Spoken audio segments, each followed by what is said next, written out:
Hello and namaste, welcome to my channel flavours of Nepal. मेरो video अन्तिमसम्म हेरेर मन परे लाइक अनि सब्सक्राइब पनि गरिदिनु होला।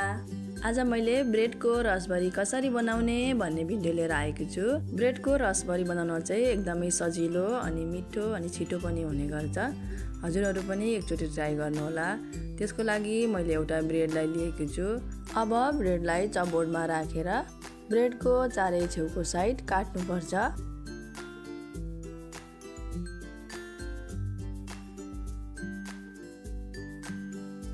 भिडियोमा देखाए जसरी नै काट्नु होला।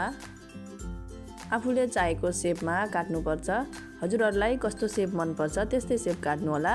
मैले चाहिँ बीचमा काटेर दुईटा बनाएकी छु। लामो लामो साइज लिएकी छु। हेर्नुहोस् त, यसरी काटेकी छु।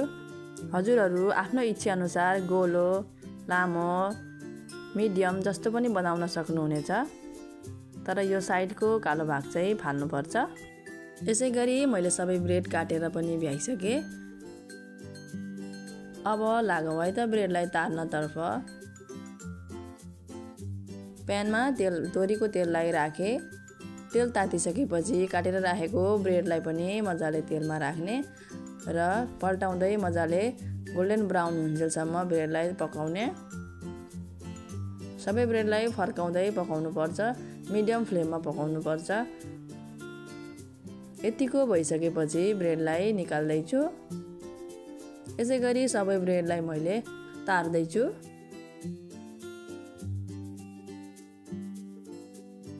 यो चाहिँ अलिक सानो साइज हो।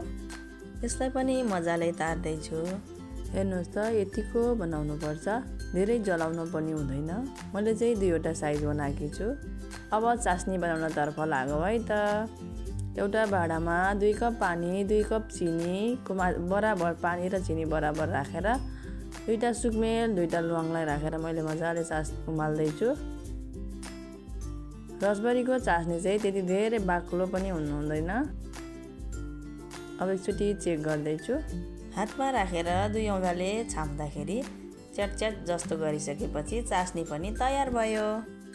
अब ग्यासको फ्लेम अफ गरेर चास्नीलाई एकैछिन सेलाउन छाडिदिनुपर्छ र यता तारेर राखेको ब्रेडलाई एउटा गहिरो बलमा मिलाएर राख्दैछु।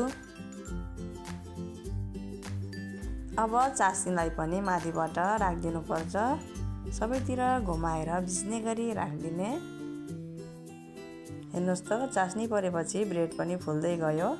अब स्पुनले चास्नीलाई ब्रेड माथिबाट पनि राखिदिँदैछु। मेरो चास्नी चाहिँ हल्का तातै छ। अब एकैछिन ढक्कनले छोपेर राख्नुपर्छ र म प्लेटमा राखेर पनि देखाउँदैछु। हेर्नुहोस् त, सबै चास्नी ब्रेडले सोसिसक्यो। हेर्नुहोस् त, कति धेरै जुसी भएको छ। अब एउटा कचौरामा राखेर म आफै टेस्ट गरेर हजुरहरूलाई सुनाउँछु। खाएँ है त। Yummy Jussi. हजुरहरू पनि यो रेसिपी अवश्य ट्राई गर्नुहोला। यति धेरै मिठो कि साथीहरू, फ्रेस। बजारको त कहिले बनाएको हुन्छ थाहा भएन, तर यो चाहिँ एकदम फ्रेस। हजुरहरूले यसलाई फ्रिजमा राखेर चिसो बनाएर पनि खान सक्नुहुनेछ।